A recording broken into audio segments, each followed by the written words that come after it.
नमस्कार. मालिकेच्या पुढील काही भागांमध्ये आपल्याला खूपच जबरदस्त असा ट्विस्ट पाहायला मिळणार आहे. कला आता बरी झालेली आहे. कला विचार करत असते की आता मला अनामिका का दिसत नाहीये. घरातलं एवढं सगळं आता वातावरण छान झालंय, सगळे घरात आहेत, आबांची तब्येत सुद्धा ठीक झाली आहे, कला सुद्धा बरी झालेली आहे. मग कला जेव्हा विचारते अनामिका कुठं आहे, तेव्हा कलाला सत्य समजतं की अनामिका हे घर सोडून गेलेली आहे. ही गोष्ट रोहिणी आणि नैना दोघेही कलाला सांगू लागतात. कलाला मात्र धक्का बसतोय. नक्की काय झालेलं आहे हा विचार करत असते. तेवढ्यातच घरातले सगळेजण तिला सांगतात की तू कसलाही विचार करू नकोस, तू आधी शांत हो. खरं तर अद्वैतनं सांगितलेलं असतं की ही गोष्ट कोणालाही सांगायची नाही, कारण अद्वैतनं ठरवलेलं होतं की ही गोष्ट कलाला सांगायची नाही, तिला टेन्शन येईल. पण इथे या नैनाने घोळ घातल्यामुळं या सगळ्या गोष्टी घडलेल्या असतात. हे सगळं कशा पद्धतीनं होणार आहे ते आपण आजच्या या व्हिडिओमध्ये पाहणार आहोत. त्यासाठी हा व्हिडिओ शेवटपर्यंत पहा. त्याचबरोबर चॅनलवरती नवीन असाल तर चॅनलला सबस्क्राईब करा, व्हिडिओला लाईक करा, कारण अनामिकाची मात्र पूर्ण वाट लागणार आहे. सोहम अनामिकाला डिवोर्स देणार आहे, तर काजलला प्रपोज करणार आहे. हे सगळं कशामुळे होणार आहे तर कलामुळे. कलाने जेव्हा सोहमला आणि त्यासोबतच काजलला अनामिकाला भेटल्यानंतर अनामिकाचं जे कांड समोर आलेलं आहे ते मात्र खूपच भयानक असं आहे. आणि त्याचमुळं हा निर्णय सोहम घेणार आहे आणि त्याला घरातले सगळेजण सपोर्ट करणार आहेत, कारण ही अनामिका सोहमचं आयुष्य उद्ध्वस्त करायला आलेली होती. मग सोहमला काजलवरच्या प्रेमाची जाणीव होत आहे आणि सोहम काजलला प्रपोज करणार आहे. तर हे सगळं खूप छान पद्धतीने घडणार आहे. आजच्या भागाच्या रिव्ह्यूला आपण सुरुवात करूया. इकडे घरामध्ये आता कला सगळीकडे पाहत असते. अद्वैत आणि कला यांचं बोलणं सुरू आहे. अद्वैतला ती म्हणत असते की चांदेकर, हे सगळे रूल्स आणि रेग्युलेशन नको लावूस रे. मला सांग, तू असं करतोस आणि मग मला टेन्शन येतं, मी काहीच नाही ऐकणार. त्याच्यापेक्षा ना मी आजारी पडले होते ना तेच बरं होतं, असं बोलणं सुरू असतं. तेव्हा मात्र इकडे अद्वैत म्हणत असतो की खरे बासा, पुन्हा असं बोलायचं नाही. असं म्हणत कलाच्या तोंडावरती हात ठेवतो आणि म्हणू लागतो की शांत हो जरा. त्यानंतर जेव्हा ह्या सगळ्या गोष्टी घडत असतात तेव्हा मात्र इकडे अद्वैत आणि कला बोलत आहे. दोघांचंही बोलणं सुरू आहे आणि त्याचवेळी कला म्हणत असते की चांदेकर, मला हे कळत नाही आहे की अनामिका कुठं आहे.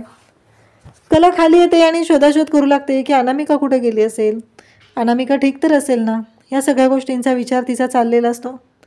आणि तेव्हा मात्र ती सगळ्यांना विचारत असते, पण कोणीच तिला काहीच सांगत नाही. अनामिका कुठं आहे, काय झालंय, तिने विचारत राहते, पण तिला काही त्याचं उत्तर मिळालेलं नसतं. तेवढ्यातच नैना आणि त्याचबरोबर रोहिणी दोघेही तिथं बसलेले असतात. नैना म्हणते, या घरची मोठी सून आहे ना, मग तिला कळलं पाहिजे की काय झालंय ते घरामध्ये. इकडे कोणालाच असं वाटत नसतं की यातलं काही सांगितलं पाहिजे किंवा अशा काही गोष्टी घडल्या पाहिजेत, परंतु इकडे ह्या दोघींना मात्र खूप वाटत असतं की यांना एकत्र येऊ द्यायचं नाही, यांना उद्ध्वस्त करायचं आहे. आणि म्हणूनच या दोघींनी आता ठरवल्याप्रमाणे इकडे अनामिकाच्याबद्दल सांगायला सुरुवात करतात. त्या येतात आणि म्हणू लागतात की तुला माहीत नाही आहे का कला, अनामिका आहे ना ती घर सोडून गेली. हे ऐकल्यावर कलाला धक्का बसतो. कला म्हणते, काय, अनामिका घर सोडून गेली का, काय झालं. तेव्हा ती सांगत असते की या सगळ्याला जबाबदार तुझी लाडकी गुंडे आहे, तू तिला लाडावून ठेवलेला आहेस म्हणून हे सगळं झालंय, तुझ्यामुळे झालं हे सगळं, तू जबाबदार आहेस या सगळ्याला, असं म्हणत ती कलाला दोष देऊ लागते. तर इकडे नैनाला सगळेजण ओरडत असतात की बास कर ना, एकतर खरेला सांगायचं नव्हतं याबद्दल आणि तू काय सांगितलेलं आहेस, असं म्हणत सगळेजण तिला ओरडत असतात. तेव्हा मात्र कला म्हणत असते की काय झालं चांदेकर, मला नीट सांग. अद्वैत म्हणतो की चल रूममध्ये चल, मी तुला सांगतो काय झालेलं आहे ते, आधी आराम करतो. या कोणत्याही गोष्टींचा स्ट्रेस घ्यायची अजिबात गरज नाही, कळतंय का तुला मी काय सांगते ते, असं बोलणं चालू असतं. आणि तेव्हा मात्र अद्वैत तिला घेऊन जातो. इकडे सरोज आहे, ती नैनाकडे येते आणि म्हणते, तुला अक्कल आहे का नाही, किती वेळा सांगितलेलं कलाला यातलं काही सांगायचं नाही आहे, तू हे सगळं मुद्दाम करतेस का, तुला आनंद होतो का या सगळ्याचा, असं म्हणत ती ओरडायला सुरुवात करते. तेव्हा मात्र इकडे नैना म्हणत असते की मी चुकीचं काय केले, जे बरोबर होतं तेच तर मी केलेलं आहे आणि मी चुकीचं काय केलं असं वाटतंय, म्हणजे का असं ती बोलत असतात. तेव्हा मात्र इकडे हे सगळेजण आहेत. तर रोहिणी म्हणते की तिने काही चुकीचं केलेलं नाही आहे. सरोजवाहिनी तू का असं ओरडतीस तिला? अगं जे बरोबर आहे तेच तर केलं ना. कलाला कळायलाच पाहिजे होतं आज ना उद्या, कारण ज्या गोष्टी घडलेल्या आहेत त्या आपल्याला सगळ्यांना माहिती आहेत. मग कलाला का नाही माहिती झाल्या पाहिजेत? कला तर या घरची मोठी सून आहे ना, तिला अधिकार आहे हे सगळं जाणून घेण्याचा, असं बोलणं झालेलं असतं. तेव्हा मात्र आबा म्हणत असतात की हो बरोबर आहे तुझं, तिला अधिकार आहे हे बोलणं जाणून घेण्याचा, या सगळ्या गोष्टी करण्याचा, परंतु आता तिची तब्येत महत्त्वाची आहे ही गोष्ट तुमच्या लक्षात येत नाही आहे का? कारण तुम्ही काहीही केलं, कितीही केलेलं असलं तरीही एक गोष्ट मात्र तुम्ही विसरताय, आणि ती म्हणजे कलाच्या बाबतीत. तिला आत्ता हॉस्पिटलमधून डिस्चार्ज मिळालेला आहे, तिला आत्ता काही वेळापूर्वी घरी आणलेलं आहे, आणि तरीही तुम्ही या पद्धतीने बोलत आहात, या पद्धतीने विचार करत आहात. जराही तुम्हाला वाटलं नाही का की आपण असा विचार करून का कलाला त्रास देतोय? आणि नाही ना, तू तर बहीण आहे ना तिची मोठी, तरीही तुला जाणवत नाही का तुझं काय चुकतं ते? का तू ठरवलेलंच आहे मुद्दाम चुकीचं वागायचं? सरोजला तर खूप राग आलेला असतो, सरोज पण बोलत असते, आबा पण बोलत असतात. रोहिणी तरीही नाट खूप सारे आलेले असते. तेव्हा एका सेकंदात तिचं तोंड बंद करून तिलाही गप्प बसायला लावलेलं असतं. हे सगळं जेव्हा घडत असतं तेव्हा मात्र इकडे कला विचार करू लागते. कला अद्वैतला विचारत असते की चांदेकर मला नीट सांग काय झालेलं आहे. मग अद्वैत सांगू लागतो की तुझी तब्येत ठीक नव्हती, तू रूममध्ये आराम करत होती. त्यानंतर आबांना अचानक पॅनिक अटॅक येऊ लागलेले, आबांचीही तब्येत बिघडत चाललेली होती. आमचं कोणाचंच लक्ष नव्हतं. त्याचबरोबर तुझे आई बाबा म्हणजे मिस्टर अँड मिसेस खरे हे दोघंही इकडे आले होते तुला भेटायला, आबांना भेटायला. आणि तेवढ्यातच सोहम औषध आणण्यासाठी बाहेर गेला, आणि सोहम डायरेक्टली तुमच्या घरी गेला. आणि तिथं गेल्यानंतर सोहम आणि काजल या दोघांमध्ये जे बॉन्डिंग झालं ते म्हणजे त्या दोघांनी मर्यादा ओलांडलेल्या होत्या. हा व्हिडिओ मला आला आणि मग आम्ही सगळ्यांनी तिकडे जायचं ठरवलं. तिथं गेल्यावरही सोहम ही गोष्ट ॲक्सेप्ट करायला तयार नव्हता, कारण तो तेव्हा नशेत होता, त्याला काहीच सुधरत नव्हतं. पण तो मला फक्त एवढंच म्हणत होता की मी कोल्ड्रिंक्स घेतले. आता मात्र कलाला धक्का बसतो. मग पुढे काय झालं? तेव्हा कलाला अद्वैत सांगू लागतो की खूप भयानक असं सगळं चाललेलं होतं. कारण पुढच्या ज्या गोष्टी होत्या त्या म्हणजेच की एवढं सगळं होऊनही सोहमला का काही सुधरत नाही आहे हा प्रश्न आम्हाला पडलेला होता. कारण सोहमला समजवायचा आम्ही सगळेजण प्रयत्न करत होतो, पण सोहमला मात्र गोष्टी कळतच नव्हत्या. मग आम्ही सोहमला तसंच घेतलं आणि घरी आलो. सोहमला घेऊन घरी आल्यानंतर पाहिलं तर काय, तुझी तब्येत बिघडत चाललेली होती आणि मग तुझ्याकडे धावाधाव सुरू झाली. पण सोहम मात्र एकटा पडला होता. इथे सोहमला समजून गेला, त्याची बाजू मांडायला कोणीच नव्हतं त्याच्यासोबत. त्यामुळं त्याला मात्र वाईट वाटत होतं. तेव्हा सोहम हा पुन्हा त्या नशेतच होता. पण मला एक कळतंय त्यानुसार ती जी नशा होती ती दारू पिलेली नव्हती, वेगळं काहीतरी होतं असं सांगितलं जात असतं. तेव्हा मात्र इकडे कला म्हणते की काय बोलते चांदेकर तू हे सगळं? तेव्हा अद्वैत सांगू लागतो की हो, जे खरं आहे ना तेच बोलत आहे. कारण आपल्या सोहमला कुणीतरी नशेची गोळी दिली असेल किंवा तसं काहीतरी केलं असेल, त्याच्या कोल्ड्रिंक्समध्ये ते मिक्स केलं असेल. कारण त्याने सांगितलेलं आहे की जेव्हा तो ते पिला आणि त्यानंतर त्याला त्याचा जो मित्र आहे निलेश तो घेऊन तुमच्या घराकडे आला. कला म्हणते काय आमच्या घराकडे? पण तिकडे घेऊन जायचा काय संबंध होता त्याने? तिकडे काय घेऊन गेला तो असं कला विचारू लागते. तेव्हा मात्र इकडे अद्वैत सांगू लागतो तेच तर माहीत नाही आहे ना. कारण हा म्हणतोय की कोल्ड्रिंक्स पिलं होतं पण याला काही सुधरत नव्हतं, याला त्रास होत होता. आणि आत्ता जेव्हा तो तिला तिकडे घेऊन गेला त्यानंतरचंही त्याला आठवत नाही आहे. तो घरी गेला त्यानंतर काय काय घडलं काहीच त्याला माहिती नाही आहे. हे सगळं दोघांचं बोलणं चाललेलं असतं. तेव्हा मात्र कला म्हणत असते काय गुंड्यावर आणि सोहमवर इतके आरोप झालेले आहेत? नाही, मला माझ्या गुंड्यावर आणि सोहम दोघांवरही पूर्ण विश्वास आहे. मला नाही वाटत की त्यांनी असं काय केलेलं असेल.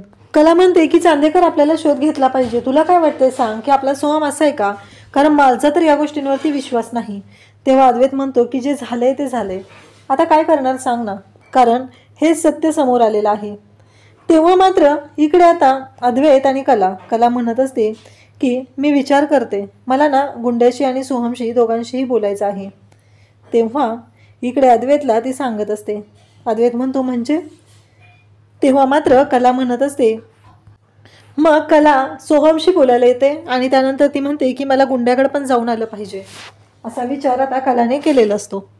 आणि त्याचबरोबर मग ती सोहमकडे जाते. सोहमला म्हणते की हे बघ सोहम, माझा तुझ्यावरती पूर्ण विश्वास आहे, मला नक्की काय काय झालेलं आहे ते सगळं सांग.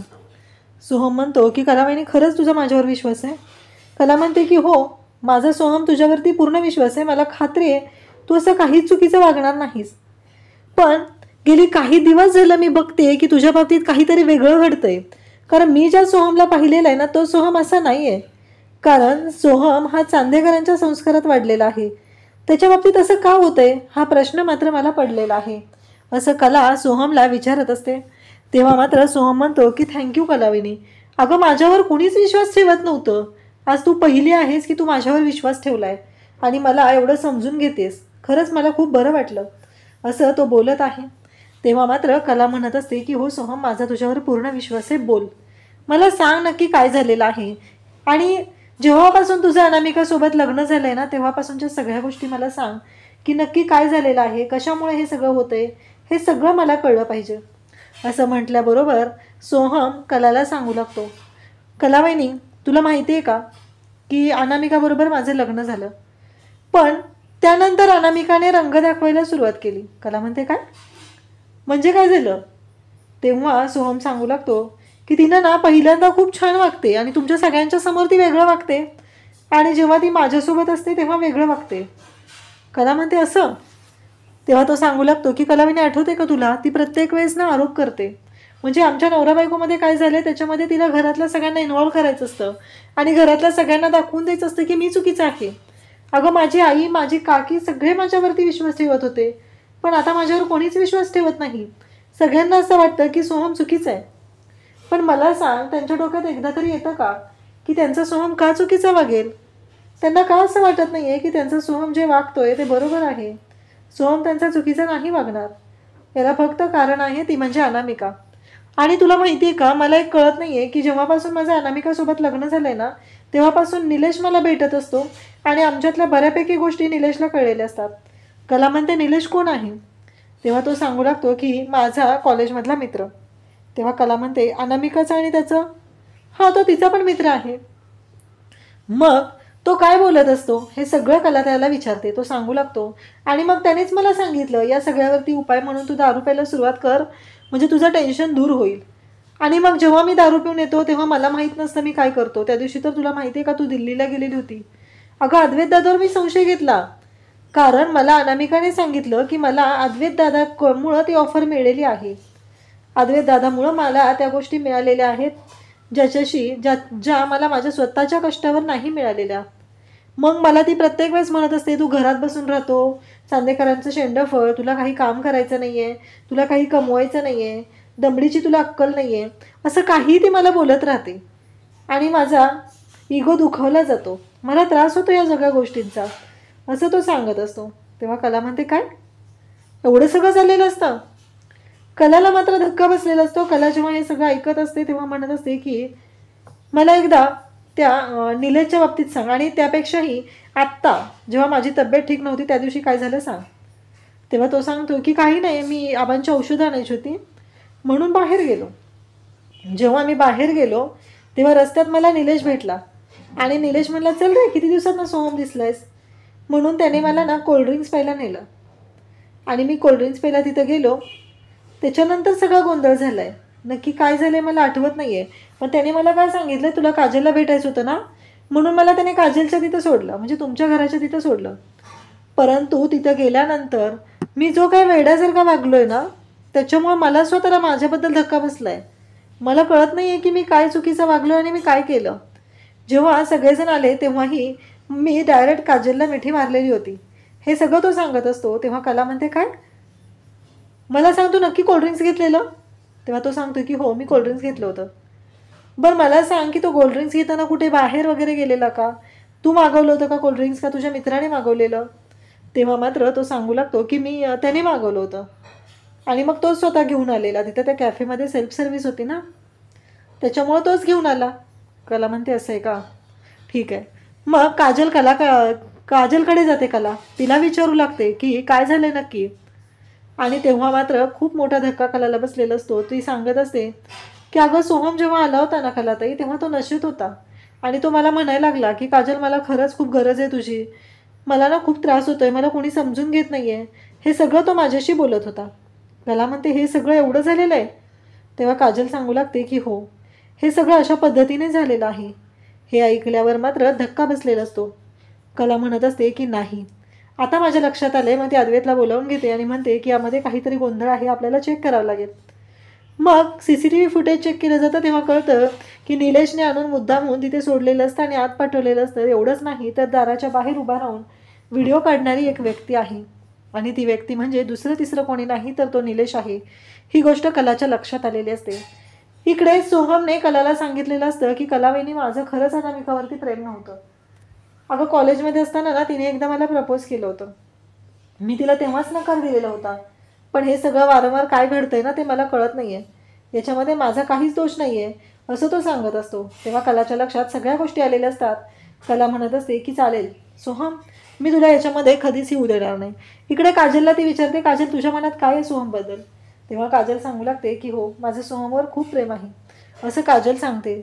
मग आता जर सोहम लग्नाला तयार झाला तर तुझी काय इच्छा आहे. तेव्हा काजल म्हणत असते की मला सोहमने सांगितलंय की त्याला अनामिकासोबत राहायचं नाही. इकडे तोपर्यंत सोहमने डिवोर्स पेपर तयार करून घेतलेले असतात आणि अनामिकाचा चांगलाच बँड वाजवायला घेतलेला असतो. अनामिकाला कळायचं बंद होतं, सोहमने डिवोर्स पेपर पाठवलेले असतात आणि इकडे काजलला प्रपोजसुद्धा करायचं प्लॅनिंग त्याने केलेलं असतं. आता हे सगळं कशा पद्धतीने सक्सेस होणार आहे ते आपल्याला पुढे पाहायला मिळणार आहे. अशाच अपडेटसाठी चॅनलशी कनेक्ट राहा. थँक्यू.